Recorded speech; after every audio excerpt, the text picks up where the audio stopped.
माला भजो गिरिधर गोविंद गोपाला भजो मुरली मनोहर नंद लाला भजो मुरली मनोहर नंद लाला भजो गिरिधर गोविंद गोपाला भजो गिरिधर गोविंद गोपाला भजो मुरली मनोहर नंद लाला भजो मुरली मनोहर नंद लाला भजो गिरिधर गोविंद गोपाला भजो गिरिधर गोविंद गोपाला बोलिए वृंदावन बिहारी लाल की जय। जय जय श्री राधे, जय जय श्री राधे। सभी भक्तों से निवेदन, बहुत एकाग्रचित होकर सत्संग के प्रत्येक शब्द को पूरी एकाग्रता के साथ हृदयंगम करें। हनुमान जी के चरित्र में सबसे पहले उनकी भूख की चर्चा। कभी जीवन में सोचा नहीं कि ऐसा भी भूख होती है। आप हम लोग अपने अंदर झांक कर देखें, ऐसा कोई व्यक्ति नहीं जिसके अंदर भूख ना हो। हमने देखा हनुमान जी को फल खाने की भूख है, हमारे को भी शरीर की इंद्रियों की भूख है। असली भूख कितने रामचरितमानस के कितने पात्रों के विषय में हमने सुना कि संसार में सब भूखे, कोई काया का भूखा, कोई माया का भूखा, कोई मान सम्मान का भूखा, कोई पद का भूखा। असली भूख तो हनुमान जी की भूख को हमने आपको बताया, जन्म लेते ही प्रकाश स्वरूप परमात्मा को पाने की भूख थी। और दूसरा, हनुमान जी राहु से उनकी रक्षा करना चाहते थे। चर्चा चल रही थी कि संपाति और जटायु दो भाई, उनमें भी अभिमान की भूख थी। क्या अभिमान? अगर हमने सूर्य तक पहुंच गए जहां आज तक कोई नहीं पहुंचा, तो लोग ये कहेंगे जहां आज तक कोई व्यक्ति सूर्य तक नहीं पहुंच गया, सृष्टि के इतिहास में ऐसे पहले पक्षी हैं जिन्होंने सूर्य तक का प्रयास किया। उनके पीछे भी प्रेरक वृत्ति थी। प्रेरक माने ज्ञान की वृत्ति। ये ज्ञान पाने की ना होकर अभिमान की थी। तो इसलिए जटायु और संपाति दोनों भूखे हैं। और मैंने कल निवेदन किया था, जटायु में विवेक अधिक था। वो सोचता है यदि हम सूर्य तक पहुंच भी गए तो ये जीवन नष्ट हो जाएगा। आप हम लोग नहीं सोचते कि संसार का, शरीर का अनंत सुख पा भी लिया तो शरीर तो मरने वाला है। ये शरीर मरण धर्म है, इसका जन्म सबको पता है, जन्म से ही कि मृत्यु सत्य है। जो सत्य है, अटल है, जिसे टाला नहीं जा सकता, उस मृत्यु को हम टालने में लगे हुए हैं। अवश्यम भावी है, अवश्य आएगी, लेकिन इस देह में हरि मिलत हैं, वो भूख किस किस को है? आप सोचिए, हम आत्मा हैं, परमात्मा के अंश हैं, यानी हर अंश अपने अंशी की भूख के लिए भागता है। गंगा सागर से मिलने को बेचैन है, पंच महाभूतों से शिक्षा लीजिए, सब अपने अंशी की ओर जाते हैं। जाने अनजाने में हम भी आनंद चाहते हैं। बस अंतर क्या है, हम आत्मा का आनंद नहीं, शरीर का आनंद, मन बुद्धि का आनंद चाहते हैं। ये अंतर है।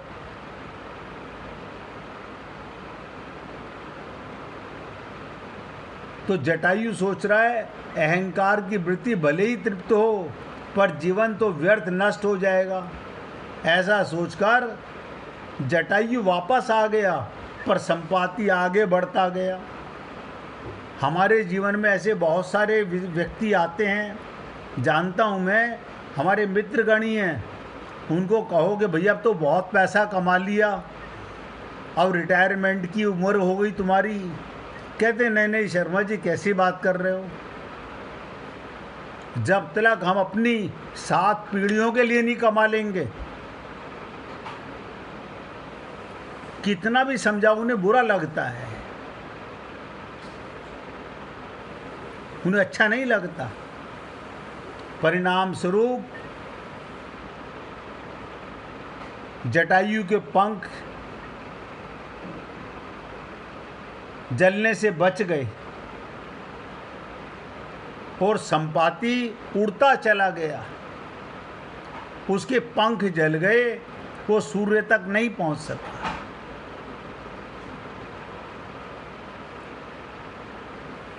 कल हमने चर्चा की, पंख तो जटायु के भी कटे,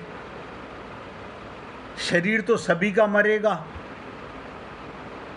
लेकिन आपने क्या विशेष कार्य किया? संपाति ने ऐसा कोई कार्य नहीं किया। अपने अहंकार, अपने अभिमान में पंख जलाकर दिव्य दृष्टि पाने के बाद भी, गीध के पास जितनी दिव्य दृष्टि होती है उतनी हमारे पास नहीं है। बहुत तीव्र दृष्टि होती है, बहुत दूर से देख लेता है, लेकिन देखता क्या है? अपने भोजन को, अपने शरीर की भूख को। हम भी यही देखते हैं, हम भी मनुष्य शरीर पाकर यही सब देखते हैं।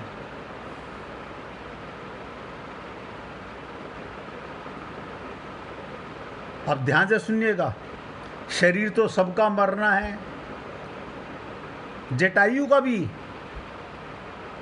पंख कटे, लेकिन दोनों में अंतर देखिएगा। एक के अभिमान में जले और एक के सीता की रक्षा के लिए, भक्ति की रक्षा के लिए कटे। संपाति भोजन के लिए तरस रहा है,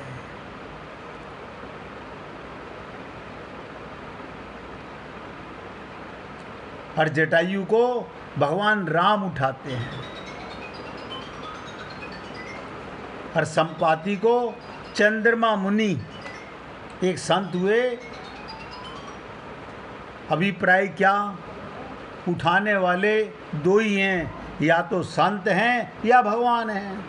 जटायु को स्वयं भगवान उठाते हैं, अपने हृदय से लगाते हैं, अपनी गोदी में लेटाते हैं।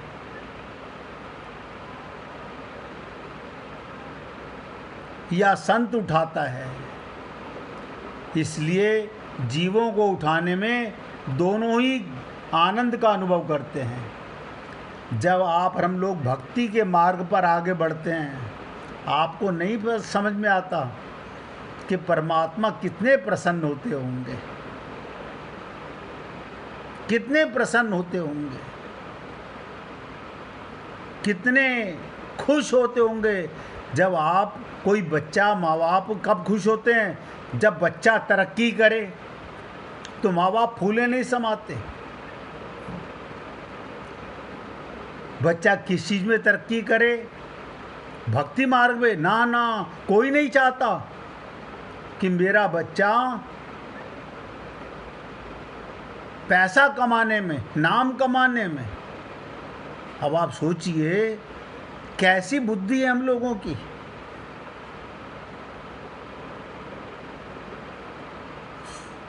अब कथा का तत्व क्या था, बहुत ध्यान से सुनिएगा। कल भी मैंने कहा था, भले ही जटायु सूर्य को पाने की यात्रा में पिछड़ गया,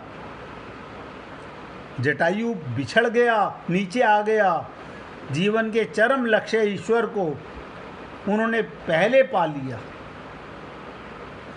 दोनों की भगवत प्राप्ति होगी। अब ये भी बड़ा विचित्र प्रसंग है। जटायु को स्वयं भगवान राम उठाते हैं।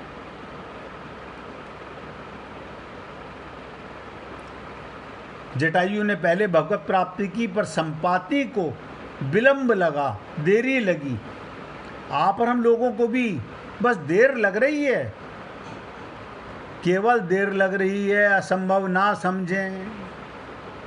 एक दिन ये नहीं पता, इस जन्म में या अनंत जन्मों के बाद, जब भी मौका जरूर आएगा, कभी ना कभी हम भी होश में आएंगे, हमें भी आत्म जागृति होगी, हमारे अंदर भी भगवान को पाने की भूख जागेगी। अभी हम लोग डिसाइड करते हैं किससे? अपने मन बुद्धि से। पहले क्या करें, पहले क्या ना करें। मैं कहता हूँ कोई भी कर्म भगवान के निमित्त करो, और भगवान को और अपने गुरु को हर पल सुमिरन करो। ये भक्ति है। पर संपाति को विलंब लगा। अब ध्यान सुनिएगा, आप हम लोगों को भगवान राम तो क्या उठाएंगे? हमने ऐसा क्या कार्य किया है? हालांकि भगवान कहते हैं, अहम भक्त पराधीनो, मैं भक्त के पीछे पीछे चलता हूं। ये भी सुन लीजिएगा, भगवान ने दुर्वासा ऋषि से कहा, मैं सर्वदा भक्तों के अधीन हूं। यानी भगवान को बस में करने वाली क्या पावर?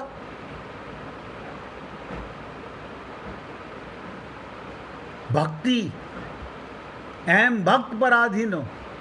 भगवान कहते हैं मैं भक्त के बस में हो जाता हूं, अधीन हो जाता हूं।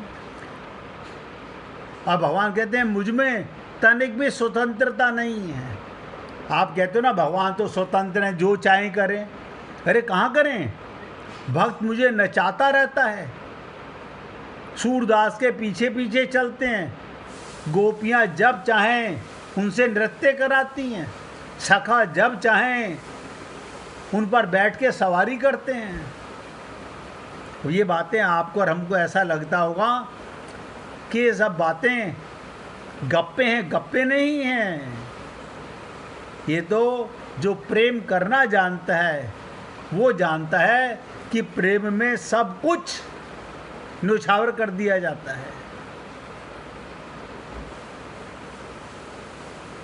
और भगवान क्या कहते हैं दुर्वासा ऋषि से, मेरे सीधे साधे भोले भाले सरल भक्तों ने, सरल जिसे रामचरितमानस में कहा गया, निर्मल मन जन सो मोहि पावा। निर्मल सरल भक्त भगवान को प्रिय हैं। मेरे हृदय को अपने हाथों में रख लिया। भक्तजन मुझसे प्यार करते हैं और मैं उनसे प्यार करता हूं।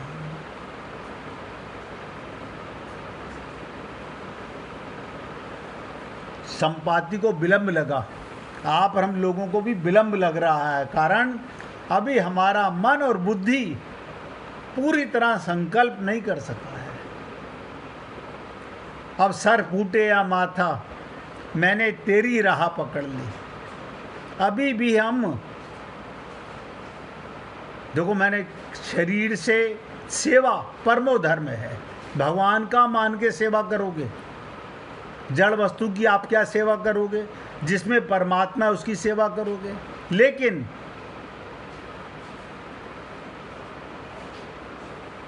हम कितने अमीर हैं और हम कितने गरीब हैं, आप अपने आप में कभी सोच के देखिएगा कि हम कितने गरीब हैं। हम कितने गरीब हैं? आप ऐसे मत कहो हमारे पास 50 करोड़ रुपए हैं, 100 करोड़ रुपए हैं। 10-20 करोड़ रुपए तो आज आम बात हो गई है। 10-20 करोड़ रुपए होना ये तो 1-2 लाख रुपए के समान हो गया। लेकिन हम गरीब हैं। अब आप पूछेंगे ऐसे मत कहो, हम गरीब कैसे हैं? एक सांस भी आपके हाथ में नहीं है, एक सांस भी। आपके पास कोई ताकत नहीं, कोई ताकत नहीं कि आप सांस खरीद सकें, उधार ला सकें, किसी मार्केट से ले सकें। अन्यथा सारे पैसे वाले कभी मरते ही नहीं, कभी नहीं मरते। तो कितने गरीबे जीव ये, एक सांस भी अपने हाथ में नहीं, इतना गरीब। ये आप और हम सब लोग अनुभव करें।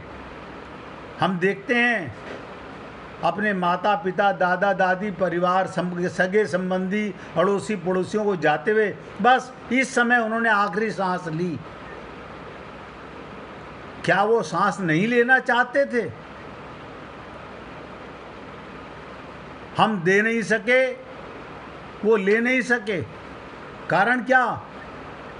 हम इतने गरीब हैं। आप सोच के देखिएगा कैसा अभिमान है लोगों को, मेरे पास ये, मेरे पास ये। एक सांस भी अगर ना आए तो सब 0/100।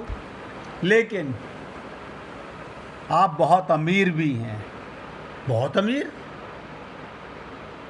बहुत अमीर। ऐसे मत कहो अगर अमीर होते फिर हम गरीब कैसे रहते। समझा देता हूँ, अगर समझ आ जाए हम अमीर कैसे हैं, सबसे ज़्यादा अमीर कि नित्य प्राप्त परमात्मा, वो परमात्मा सारी सृष्टि का मालिक, हमारा पिता, हमारा पति, हमारा बेटा भगवान, हम उसके अंश हैं। लेकिन हमें अपना पता नहीं, इसलिए गरीबी में जीवन गुजार रहे हैं, मरने की बातें करते हैं। किसी संत की चरण शरण चले जाओ तो दृढ़ता आएगी कि राम मरे तो मैं मरूं, वरना मरे बलाए। भला माने शरीर मरेगा, मैं थोड़ी मरूंगा, मैं तो परमात्मा का अंश हूँ। लेकिन ममता मोह आसक्ति तो यहाँ पर है, इसलिए मरने से डर लगता है। अगर भगवान में हो तो 24 घंटे रेजिग्नेशन लेटर लिख करके जेब में रखो, जब तेरी मर्जी तब ले चल। भगवान भी सोचेगा कि देखो इसको मुझ पर कितना भरोसा है। तो आपने देखा गरीबी में हम सबसे गरीब और अमीरी में सबसे अमीर। अगर आप भक्त हैं तो आपसे बड़ा अमीर कोई नहीं है। आज जटायु से बड़ा अमीर कौन होगा कि राम रो रहे हैं, राम हृदय से लगा रहे हैं, राम उनकी अंत्येष्टि कर रहे हैं। आप सोचिए, आप और हम नहीं चाहते कि फिर आप ही वो मधुर मूर्ति अंक भर लिपटाएगी। चिंता किस बात की, डर किस बात का कि कहाँ जाओगे? अरे जब एक बार आत्मज्ञान हो गया तो मेरा सफ़र डिसाइड हो गया, मैं कहीं नहीं जाऊंगा, अपने घर वापसी, अपने परमात्मा के पास। जहाँ ले चलोगे वहाँ मैं चलूँगा, जहाँ नाथ रख लोगे वहीं मैं रहूँगा। मेरे शब्द अटपटे जरूर लगते होंगे, लेकिन हे पुण्य आत्माओं, आप आत्मा हो इसलिए आपको सुनाए जाते हैं। आत्मा का भोजन है सत्संग, शरीर का भोजन नहीं है सत्संग, आत्मा का भोजन है।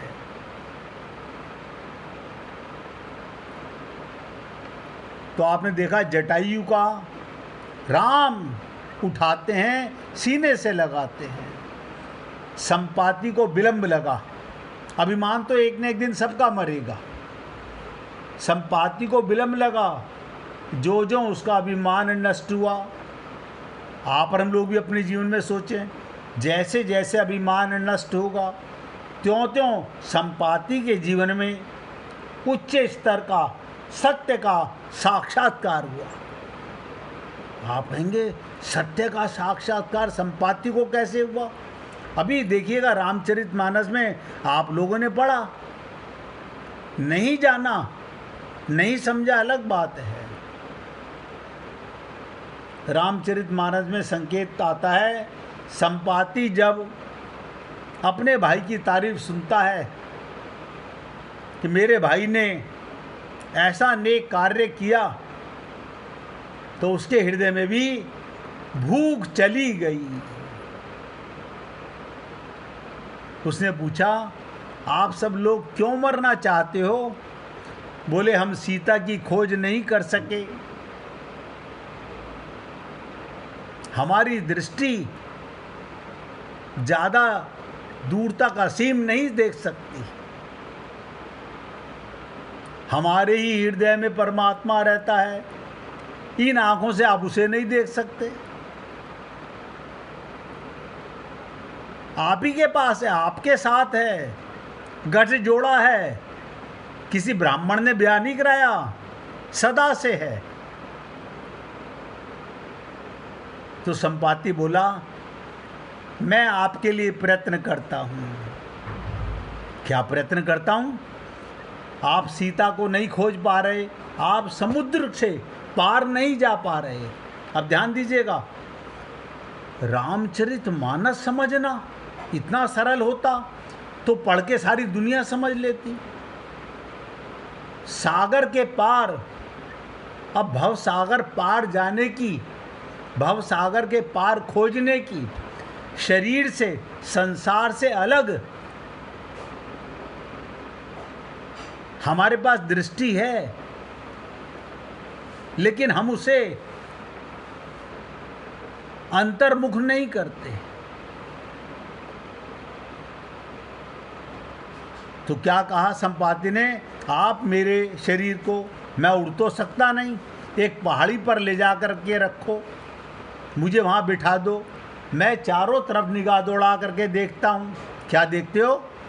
कि सीता कहाँ पर है, क्योंकि मैं बहुत पैनी दृष्टि है मेरे पास, नज़र है मेरे पास, लेकिन गीध के पास मुर्दे को खोजने की नज़र है, हमारे पास शरीर का सुख खोजने की नज़र है, शरीर का सुख। तो देखो, संपाति ने भी एक नेक कार्य किया। यहीं से हमें शिक्षा मिलती है, ऊपर उठकर, ऊपर उठने का मतलब संसार से अपना मन हटाकर। अब ऐसे कैसे हटा लें हम?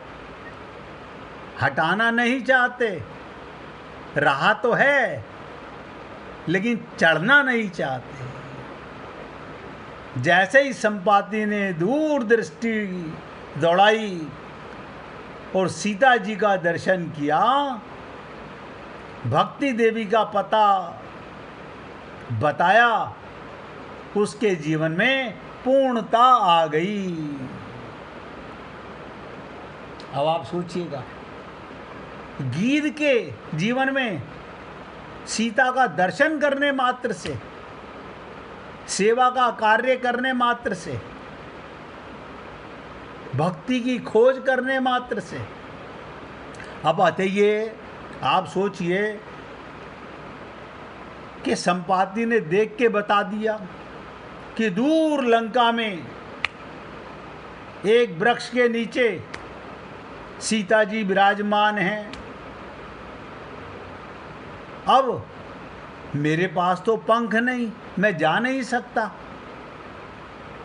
सारे बंदर, आपने मार्ग भी बताया तो इतना दूर भव सागर पार जाने का। अब सारे बंदर कह रहे हैं पहले मरे या बाद में मरे, हम तो मरने के लिए, जब तक आप और हम लोग अपने को शरीर मानेंगे तो मृत्यु का डर बना रहेगा।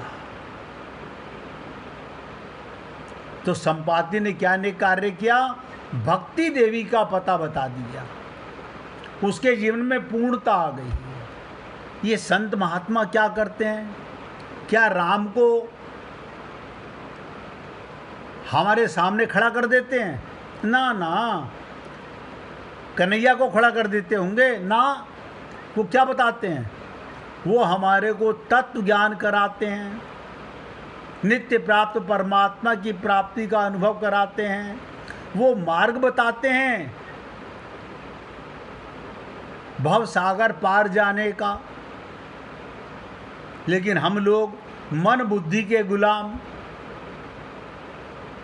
जो मेरा मन कहेगा, जो मेरी बुद्धि कहेगी मैं वही करूँगा। क्यों? हम इन्हीं के गुलाम हैं। अब आप और हम लोग सोचें, हमारी भूख क्या है? अब तक मैंने आपको कितने चरित्रों का वर्णन सुनाया हनुमान जी के चरित्र में। दोनों भाइयों का कल्याण कब हुआ? एक सीता की रक्षा में, भक्ति की रक्षा में, और दूसरा सीता का दर्शन में, और नित्य प्राप्त परमात्मा का दर्शन। अब हमारे पास ये पत्थर की आँखें, इन पर विश्वास है। अब ध्यान से सुनिएगा, हमारे को इनसे देखते हैं। क्या देखते हो? संसार, प्रत्येक चीज में भगवान है, लेकिन कोई ये नहीं देखता कि मैं देख कैसे रहा हूं। आंख तो उसके पास भी है जिसे कम दिखता है, आंख तो उसके पास भी है जिसे बिल्कुल नहीं दिखता। लेकिन ये संत महात्मा के पास कौन सी आंख है? ऐसा कोई चश्मा है जिससे वो भगवान को देखते हैं, अनुभव करते हैं? आप और हम लोग भी करते हैं, उसी को साधना कहते हैं। लेकिन हमारे पास इतना कठिन मार्ग अच्छा नहीं लगता। हमारे को सबको कठिन मार्ग में नहीं जाना, हमें बहुत सरल हो गया। नीचे गए, मंदिर में गए, राधा कृष्ण के दर्शन किए, राम सीता के दर्शन किए, घर आके चद्दर तान के सो गए। मन में भ्रम पाल लिया हम भगवान के दर्शन कराए। शरीर जड़, आँख जड़, मन जड़, बुद्धि जड़, वो भगवान का दर्शन कैसे करेगा? लेकिन मन में भ्रम हो गया। इसलिए हे पुण्य आत्माओं, हमारा आज तक कल्याण नहीं हो सका, क्योंकि हम लोग साधना से बगलें झुकाते रहे, कन्नी काटते रहे, करना नहीं चाहते। जब सरल मार्ग नजर आ रहा है, मंदिर में जाके दर्शन हो रहा है, तो अंतर्मुखी बने कौन? नित्य प्राप्त परमात्मा की प्राप्ति की भूख कैसे जागे? देखिए भूखी है। और मैंने एक प्रश्न रखा हम सब के सामने, हम सब सोचें हमारी भूख क्या है। इसकी चर्चा करेंगे 1 मिनट भगवान का कीर्तन करने के बाद। हरि बोल हरि बोल, हरि हरि बोल।